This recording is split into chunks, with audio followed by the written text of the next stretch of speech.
Ha, gotcha. You have got me. You have got me. And welcome to our Redeeming Conversations podcast. I am Jojo Ruba.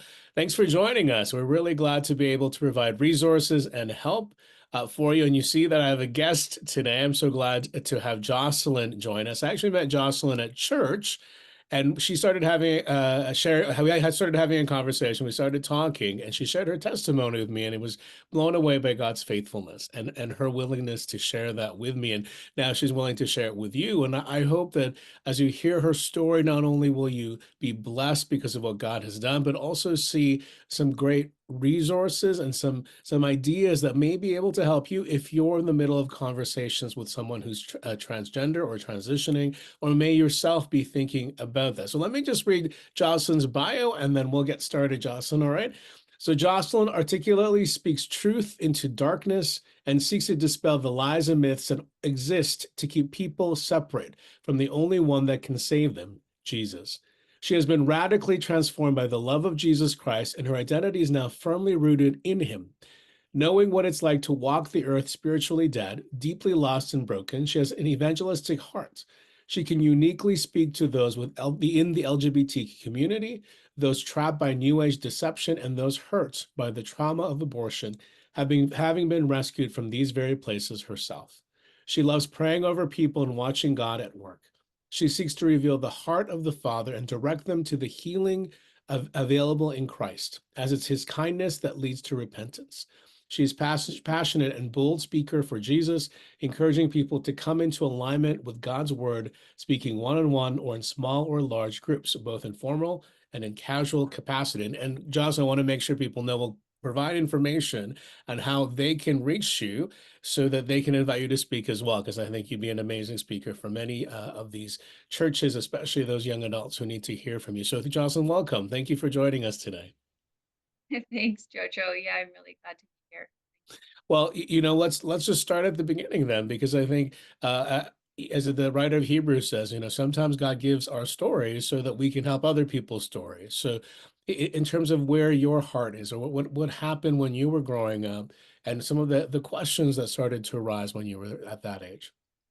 Yeah, for sure. And yeah, I just first thanks to Jesus, because I look at everything he's brought me out of, and it's just hearing you read that bio, it's just like, wow, Lord, thank you. And I Amen. would not be here right now Mhm. without him. So all credit to Jesus.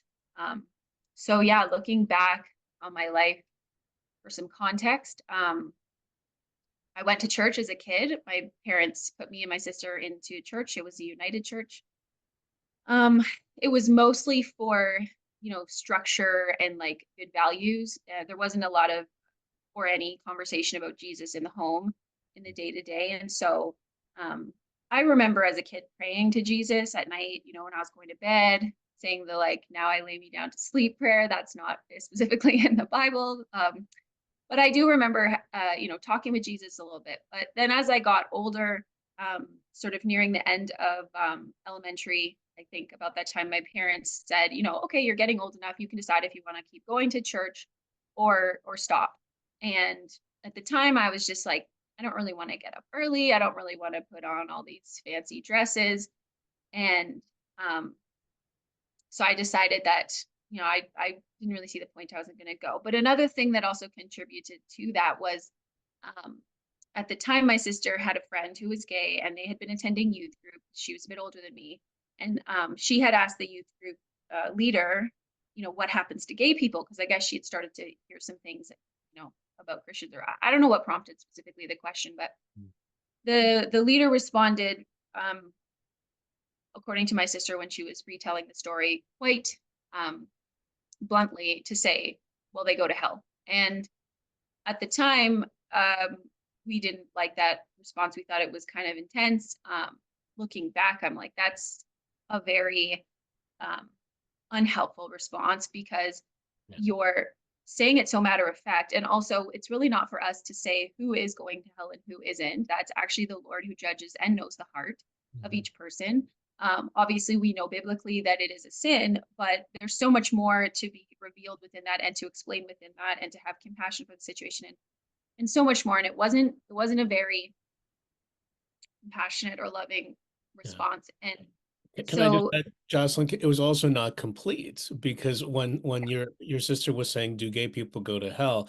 She's thinking in her mind like a category of human being, whereas the pastor isn't responding to say, "No, no, homosexual behavior is different from the homosexual person."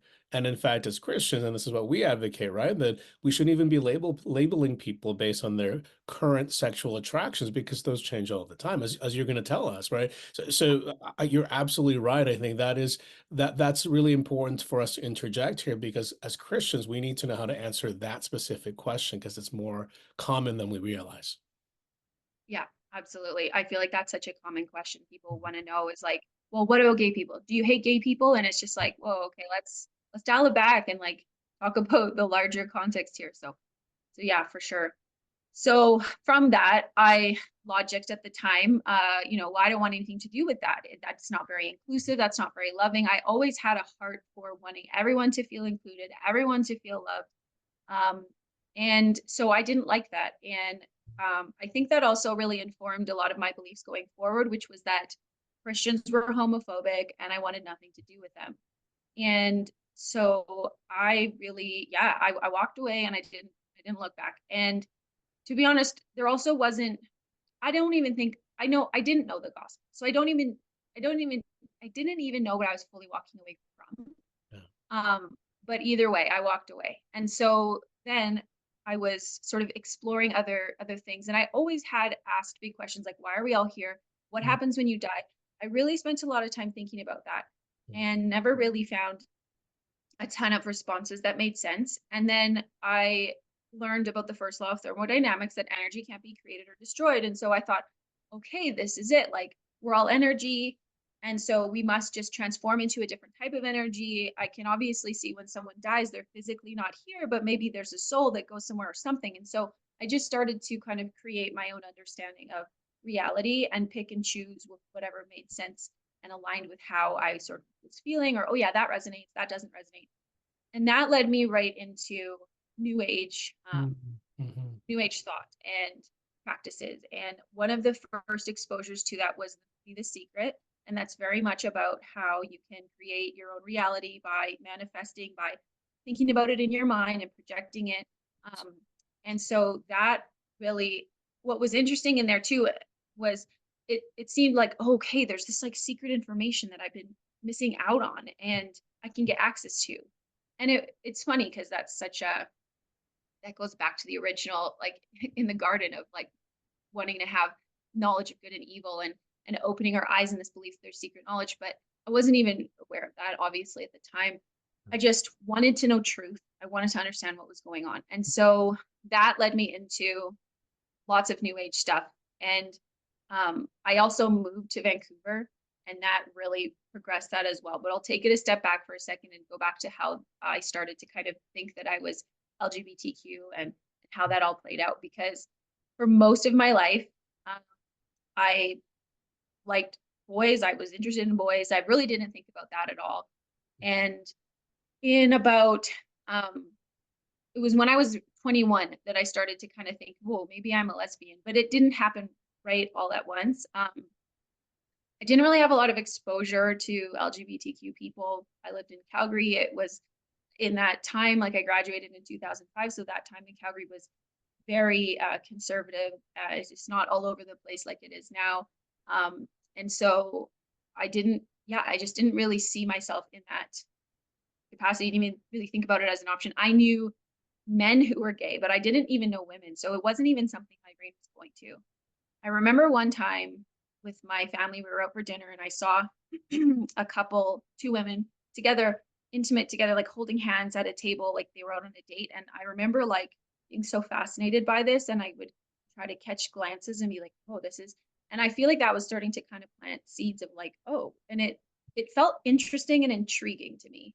mm. And then I sort of, that was it. I left that. I really don't know how old I was when I saw that. It was probably in junior high or something. Um, But it was just like the idea came to your head at that time. yeah, It like was it was never on like, the radar kind of thing. yeah, like because I'd only really understood gay in the context of men. I just never seen it. Presumably, it's not that I didn't think you couldn't be if you were a woman. It's just I never saw it. It wasn't in my field of awareness, I guess.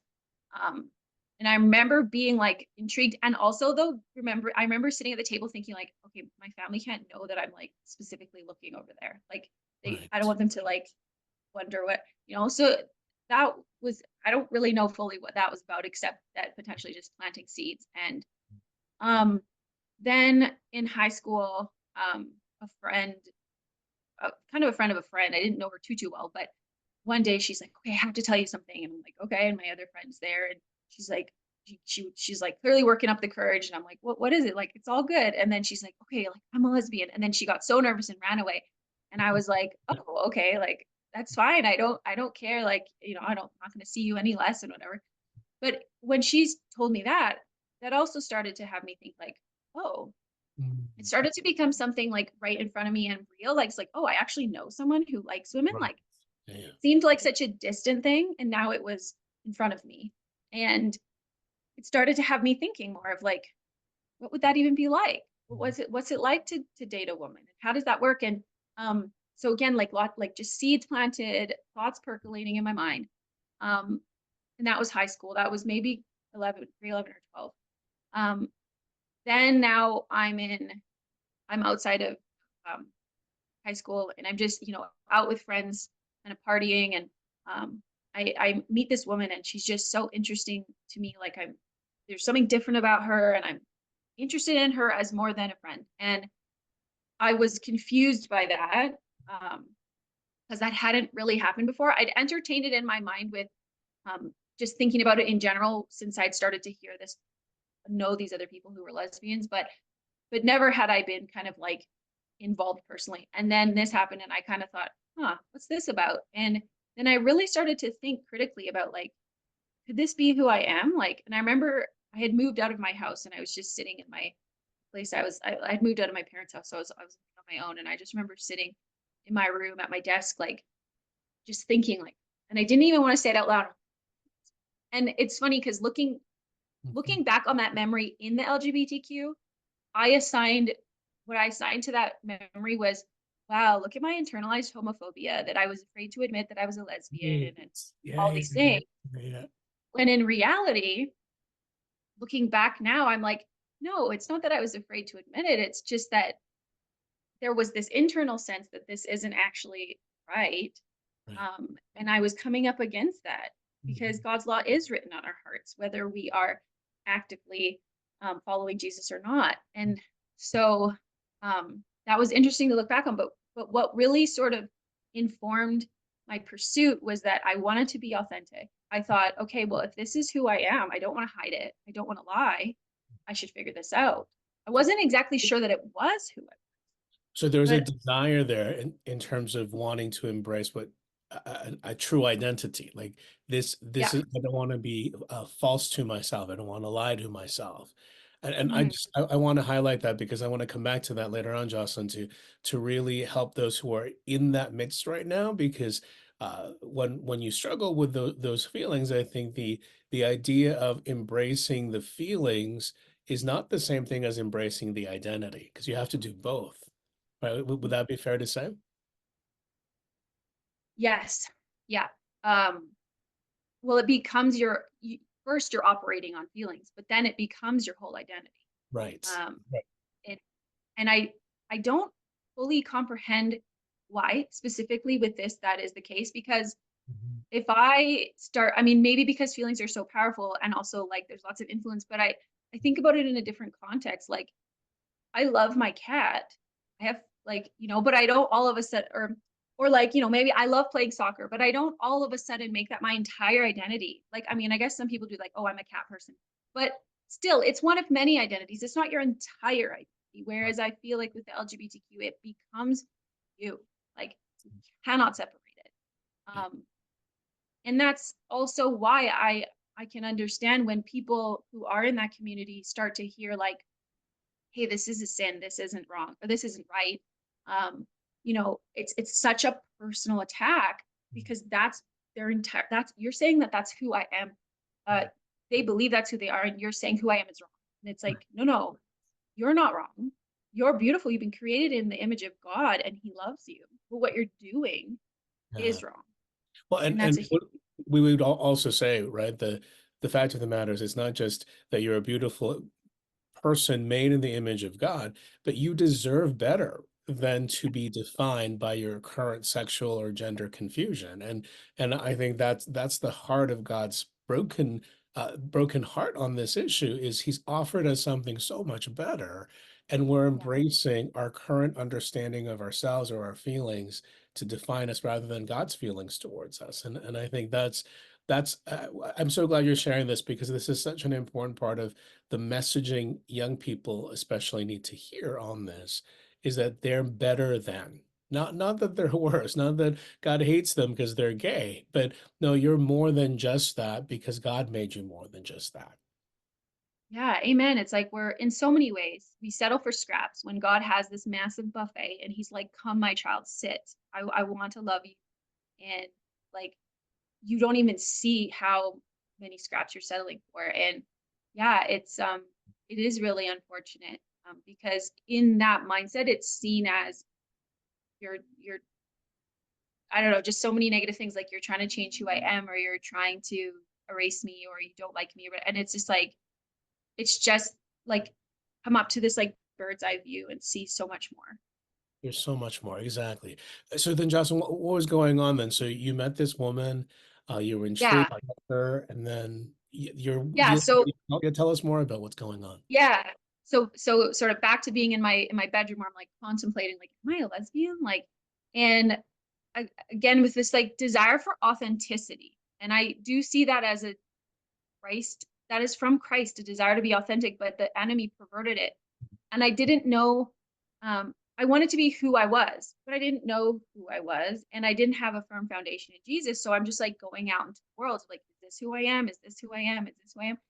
And so in a desire to want to be authentic and not lie and not deceive people or wreak havoc in the future because I had heard stories of like, a gay man who had married, had kids, and then at 50 years old or 40, he divorces and then the family's a mess. The kids are in turmoil because the parents have divorced. And I thought, man, I don't want that. So I should figure out who I am so I'm not, causing ruckus in the future. Mhm. And again, I think that's an admirable thing. Yeah, And yet absolutely. there was so much other confusion and distortion within it. And so, as a result of that, I decided to, join an online dating account to try to meet women because I had no idea how to do this in real life. Because again, it was Calgary at that time, 2006, 2005, 2006, and not a lot of out people, if you will. And so I didn't know. And so I went online and I would go on a couple dates with women. And I remember just feeling like weird. And yet I just wrote that off as like, well, I'm just not used to it. And well, this is just different. And then I remember thinking like, well, yeah, like I'm not going to be attracted to every woman I meet. So that doesn't mean I'm not a lesbian. It just means that I haven't found the right one.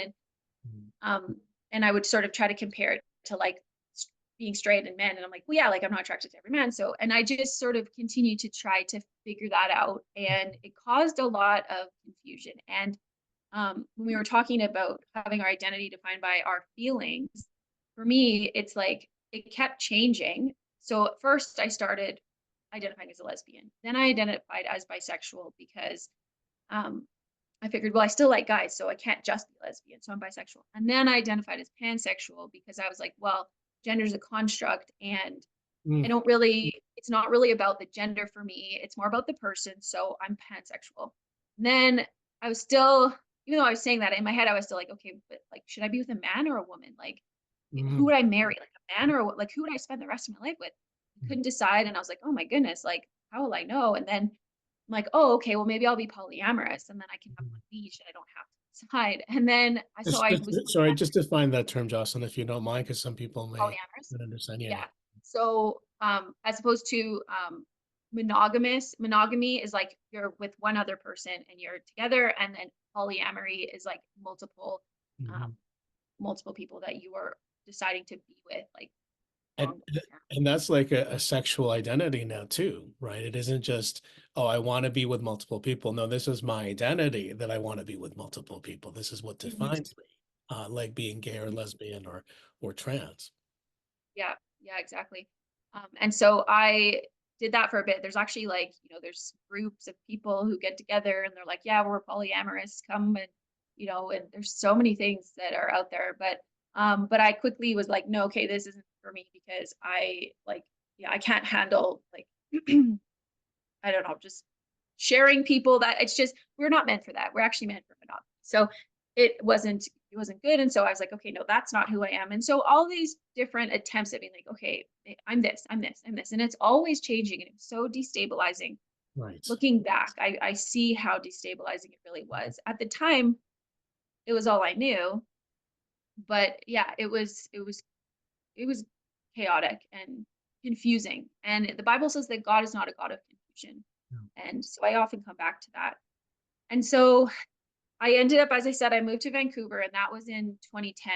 Um, I moved because I did, want to change of pace, and I liked Vancouver was by the ocean mountains. But I think one of the biggest reasons though was that when I had gone there to visit, I had seen, wow, it's so open here, and it's so progressive. There's like gay people holding hands on the street. At the time, Calgary, that was not happening, and I thought, oh man, I could really be who I am here. I remember like the Pride Parade in Calgary back then was like a couple, there wasn't that many people. And there was also a lot of people on the sides yelling and harassing. And you really felt like you were kind of under attack. Whereas in Vancouver, it was like out and open and in your face. And I was like, this is great. So when I moved there, I was like, okay, I got to make up for lost time. Like, I am going to live my gay out kind of thing. And I literally was like, I don't want to do anything straight. Like, I'm just going to like hang out with gay people, go to gay clubs. Like, I want everything to be gay. And I really just got in that. I mean, I was working and busy with that too, but when I wasn't working, I was really just like pursuing this identity and believing that it was who I was and believing that this was, how I was to live my life. And yet looking back, it was like there was so much brokenness and emptiness and I mean, the partying and the drinking, that wasn't enjoyable, really looking back. And in the LGBTQ culture, there can be actually a lot of drinking and stuff. And so it's interesting and sad that there is that sort of connection. Can I Um, just ask Josh, because I think this is especially for some for those who are looking after feeling so alone in their sexual confusion for so long. Were you also looking for intimacy and closeness in the gay community? And would you say you did you find it there? Was there that kind of community that was available to you that met that need? so in some ways, yes, and in a lot of ways, no. Okay. I say some ways yes because in, you sort of felt like, hey, these are my people. I inherently belong here because we both identify as LGBTQ. Like you could just show up at a gay event and be like, okay, I feel safe here. Like I'm seen, and these are. And yet, I didn't really have close connections. And there's a lot of talk within the LGBTQ world about like your chosen family under the premise that like your blood family has abandoned you potentially or aren't that close to you. And maybe because you're gay, they've abandoned you. Sometimes not. It's just a desire to not, be near them or whatever it is. You don't feel like you're as understood and seen. And so then you have your chosen family, which is, comprised of a variety of different LGBTQ people. And I always saw people within that and heard about it, but I never found sort of that, I knew people, but I just never found these people where it was like, okay, these are the people I'm living life with. And actually look back now and I see that as God's grace, that I didn't get so rooted in that it would have been harder to walk away from. And also because he's just like, this isn't you. Um, and yet at the same time, that isn't to say that someone who does have that chosen family and they're really in deep can't walk away and be led otherwise. But that was just my situation. And so I think I was looking for community and connection, and yet ultimately on a deep level never really found it. On the surface, it kind of seemed like maybe I had, and yet there was an emptiness. And after 7 years of living in Vancouver, I eventually moved to Toronto. And as I was planning to leave, I was just realizing how alone I was and how it's like, have I been here for 7 years? And I know Vancouver can be a tough city to make friends and stuff, but they're just like, I've been out with the same people. But I think part of that too is like because of drinking, you go out and you're drinking, and then you're kind of close to people and you're, buddy buddy, but then when you're sober, you don't fully recall that you were super buddy buddy. You don't even really remember everything you talked about. And then you keep seeing the same people and you're like, I feel like I know you, but I don't really know you. And it's weird. And so, Mm. yeah, I remember going to like a Thanksgiving dinner. Well, I don't know why I air quoted. It was a Thanksgiving dinner. Yeah. I guess I air quoted because it, I associate Thanksgiving dinners with like your family of like blood, and or it can be the, brothers and sisters in Christ, but just mixed gender, mixed generation. That's what I associate as opposed to what I went to was just a bunch of lesbians Mm. about all the same age. A lot of them looking like young boys because they just dressed, kind of like that skater boy. Yeah, well, there was And a website. There was actually a website called "Lesbians Who Look Like Justin Bieber," and people yes, could post their own pictures to see how close they look to Justin Bieber. So I get it. There's a uniform almost, isn't there? there is, yeah. And it's an irony because it's like you're you're like, oh, like I'm unique and this is like, this is my identity and I'm like, trying to stand out. And yet there is such a washing of the same type of thing. And I even noticed that for myself as an aside, like as I started to present more masculine, I had a moment when I was in front of the mirror and I just looked myself like I was wearing generic shirt and pants. And I just remember thinking like, you're losing yourself. And I didn't know what to do with that thought. And so it quickly left. But like it was so interesting to just Mm. realize like because I figured like I'm like I just look like every other person. I have no there's no character anymore.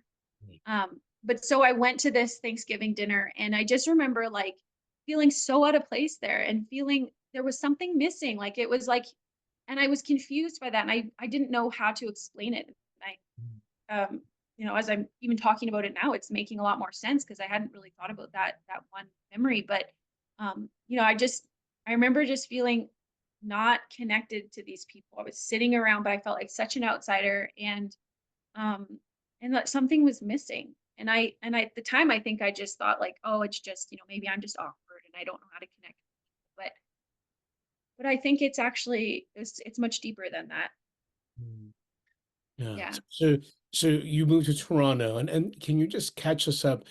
Were you still involved in the occult as well? Was that still part of your life as well?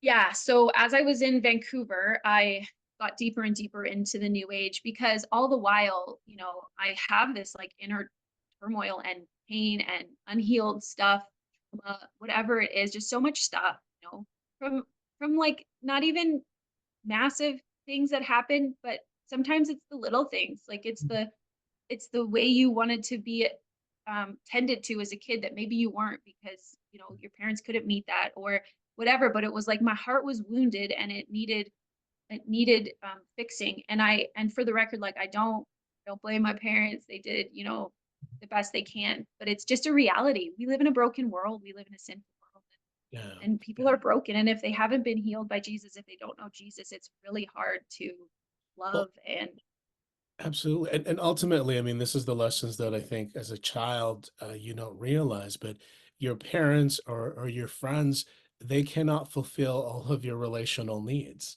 right? First of all, it starts with Christ, like you said, he is the source of love.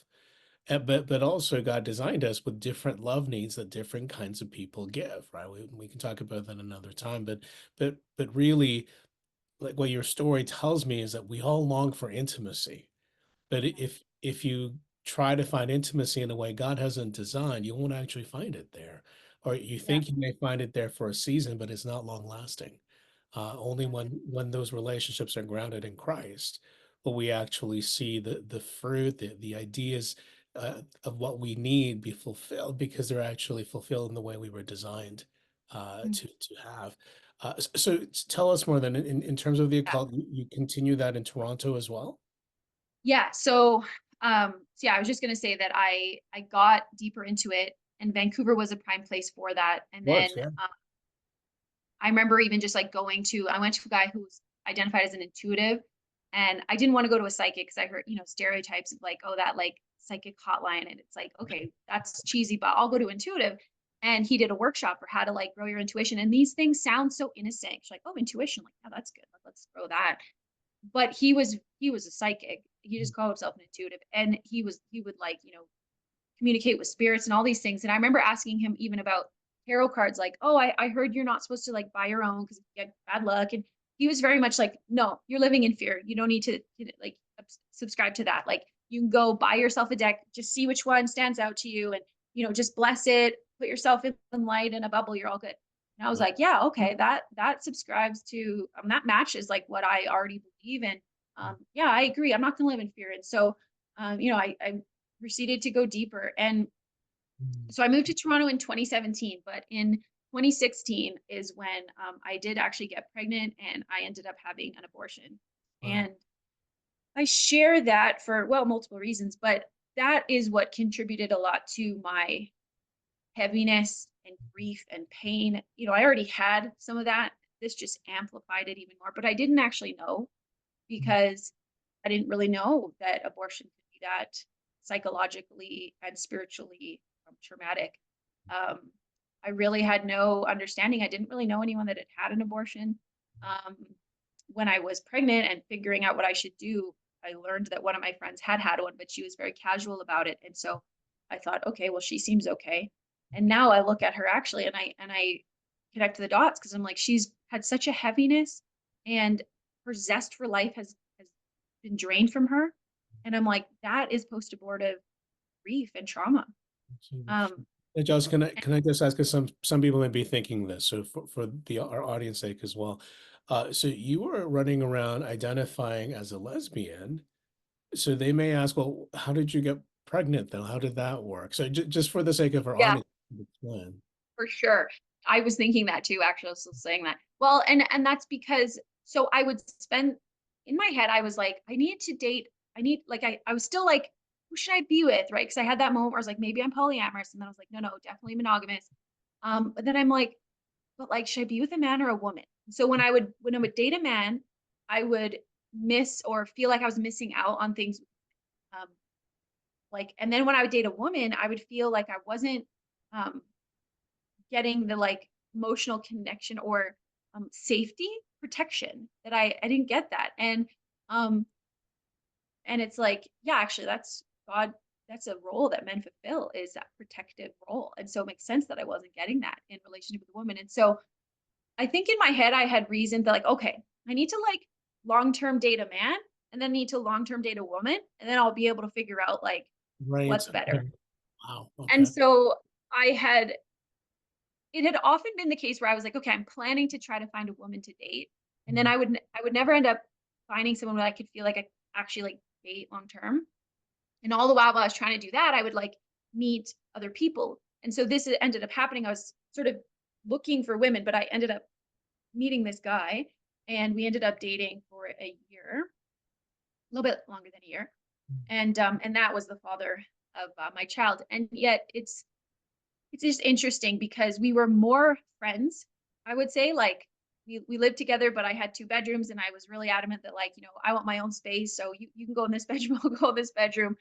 And near this was when I had ended up getting pregnant, near the end of our relationship. And um we were more, I would say we were more roommates than we were, in a relationship. And for there was a lot of, a variety of issues going on. But it's just interesting to me that I still ended up getting pregnant because yeah, you know, it happens. Like that's the thing. It's like we are, God made us for not solely for that, but our bodies are created to bear life, create life. And so um so part of why, yeah, I figured that I ended up getting the abortion, my logic at the time, which was incorrect logic, but was I was trying to protect my child. I thought, well, I don't want to bring a child into a broken family because I Mm. didn't see a future with this guy.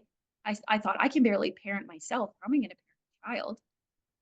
I thought about adoption, but I thought, well, I don't want the child to always wonder why mom and dad didn't want him or her. That Mm. broke my heart. But clearly, I was. I had like a veil of lies and distortions, because if my heart was breaking at the thought of my child thinking mom and dad didn't love her, what about my child dying? Like, how was that not more traumatic for me? But of course, at the time, you're told it's just a cluster of cells. It's Mhm. very small. It's like a poppy seed or whatever. And so it's easy to rationalize it away and dehumanize it. But the reality is that's a human life, and God chose and knew that life long before I did. And so now, of course, my understandings of it have changed, and I would never do that, and I would never recommend it. And it's incredibly traumatic. So I wouldn't recommend that for the woman too. Like, we don't solve problems by killing children, um, and you don't solve trauma by adding more trauma. That's just, so I say that as though in the cases of like rape and stuff, because it's a trauma, and I don't mean to just speak of that lightly. It's very terrible if that happens to someone, and they need support, and the man needs to be, um, Accountable. convicted and Yeah. tried. But um, and so yeah, so I ended up getting the abortion, but I didn't know all of these ramifications after the fact. Mhm. And I'll just say one quick thing too. And I think when people are faced in that situation, I've come to realize that they, myself included, overemphasize the supposed negatives with parenting and adoption. Those seem like, oh, all this, and underemphasize the negatives of um, Mhm. abortion, and also underemphasize the positives of adoption and parenting, because Yeah. good can come and the Lord will bring good from it. And so, yeah, I was just misinformed, Um, and it's, Yeah. No, Jocelyn, it just it's so powerful, and I'm glad you shared that part of it because it really is a story we need to keep telling people, the story of redemption, the story that truth has to be told. Because how can you be pro-choice and give people in ill-informed choices? You don't give them all of the information, so that's not actually pro-choice. So, but clearly now the veil has been lifted. So tell me, is that what happened in Toronto? What was going on in your life where all of these horrible things were going on, and it's a tragedy that you're talking about. How did God speak to you after all of these events in your life? yeah. And I'll just say, before, I know we keep trying to talk about Toronto, I'm bringing it back, but Yeah. what I will say about Toronto too, just before I get into that, because I think it's important, is that um, shortly after this abortion experience, like a week later, I start dating again, and I dated this girl who looked very much like a man. Yeah. You wouldn't have thought she was a girl at all. And at that time, and she was doing a lot of occultish stuff too. And I feel like just by connecting with her, I Mhm. opened myself up to even more influence. And I started to kind of think, because she looked very masculine and I found myself very attracted to that, which is, I mean, yeah, because actually I'm a woman meant to be interested in men. So, but anyways, um, so I started to think, oh, maybe that's why I haven't found a girl that I want to be with. I actually want to be with a girl who looks like a guy, Right. and getting so confused. But then I started to think, maybe I am more masculine. Oh, Maybe okay. I'm more interested in being with a woman that looks like a man and myself looking like a man. And then we're kind of like a gay couple. But Mm. and so I decided to cut my hair. I started to get rid of all my feminine clothes. I just really started to like Mhm. become more gender non-binary. I actually refer to it as beyond the binary, because I'm like, yeah, no, it's not even who I am. I don't identify with that. And then when I moved to Toronto, it was very I joined like a female to male support group, because I started to really be like, is this like who I am? And I needed to figure it out. And I because I still hadn't found peace. I still hadn't found healing, um, or peace in my identity is how I was identifying. I figured, okay, maybe that's why. It's because I'm actually meant to be a guy. And if you remember back when I first started speaking, I mentioned when I stopped going to church, one of the things was I don't want to wear the fancy dresses. I would look back to that and think, yeah, I didn't want to wear dresses. Maybe I am a guy. And I would look back to a time in junior high where I cut my hair short and looked like one of the boys in the class in the school pictures. And yeah, like I did look like a boy, and I liked that. And someone you like, some people would always call me broad, and so maybe I was actually meant to be a guy. Like, all these different things started to connect in my mind, which I see that as the enemy being like, yeah, look at this and look at this. And so I really started to go into that, and then more confusion ensued. And that's when I said I had that moment where I was standing in front of the mirror wearing like masculine attire. I was wearing a chest binder. I had my hair cut short, shaved at the sides with it up at the top. Um, and I just I didn't recognize myself, and the life was drained from me. And I didn't know what to do with that, so I didn't even think about it. But then fast forward and I see the Lord starting to work long before he was even working. Because of course didn't know it at the time, but I can look back now. And I started to become, because I was using they them pronouns now at that time. I started to say, people need to refer to me as that. And I debated going on testosterone. I got approved for top surgery. The reason I didn't go on testosterone was because I sing and I didn't want my voice to permanently change. I was Wow. very confused about that Mhm. because I was upset at myself because I was like, oh, like if you could just go on the T, then when you talk, people wouldn't like misgender you. But like then I sing, and I had this like internal battle. And even with the top surgery too, it was a bit of a wait list. So I decided let's get me on there. And then when I'm approved, hopefully I'll know for sure because I wasn't 100% sure. Can I just But stop I you, remember, Charles, yeah, because this is all really important stuff. I think we can just delve a little more into this because a sure, lot of young girls are being tempted to do this as well. So the social transitioning part and then the medical transitioning or chemical transitioning. Can you just let us know what was the thinking behind the pronouns? Like, why were you starting to identify that way? Because I know a lot of people, parents particularly, struggle with that with their kids. What's the psychology yeah. behind wanting that pronoun, and how can we understand, especially those who are parents and friends, the mindset someone has? Yeah, it's a good question. It happened bit by bit. And I remember initially when I was exposed to this as an option, I thought it was weird because I remember thinking grammatically, they doesn't make sense. Yeah, So it's funny how at first exposure you're like, but then I started to think about it and I thought, well, wait a minute. I haven't super always felt like a girl and kind of don't feel super feminine. And if I do feel more gender neutral, like maybe this actually makes sense for me. So for a while, I would say my pronouns were she, her, or they, them. And then at one point, I heard someone actually use they, them for me, and I felt this like jolt of like, oh, like I'm being seen, recognized, and feel like a high almost. And so then I thought, okay, no, I think I just want to go by this. And if people are willing to actually like do that, then yeah, like I want this. I hope you've been touched by Jocelyn's testimony, and I'm excited to share the second half of her testimony coming up in our next podcast, where we'll finish up her story and hear some practical wisdom and advice, particularly for parents who want to love and talk to their kids who are gender confused or want to transition. So join us next time.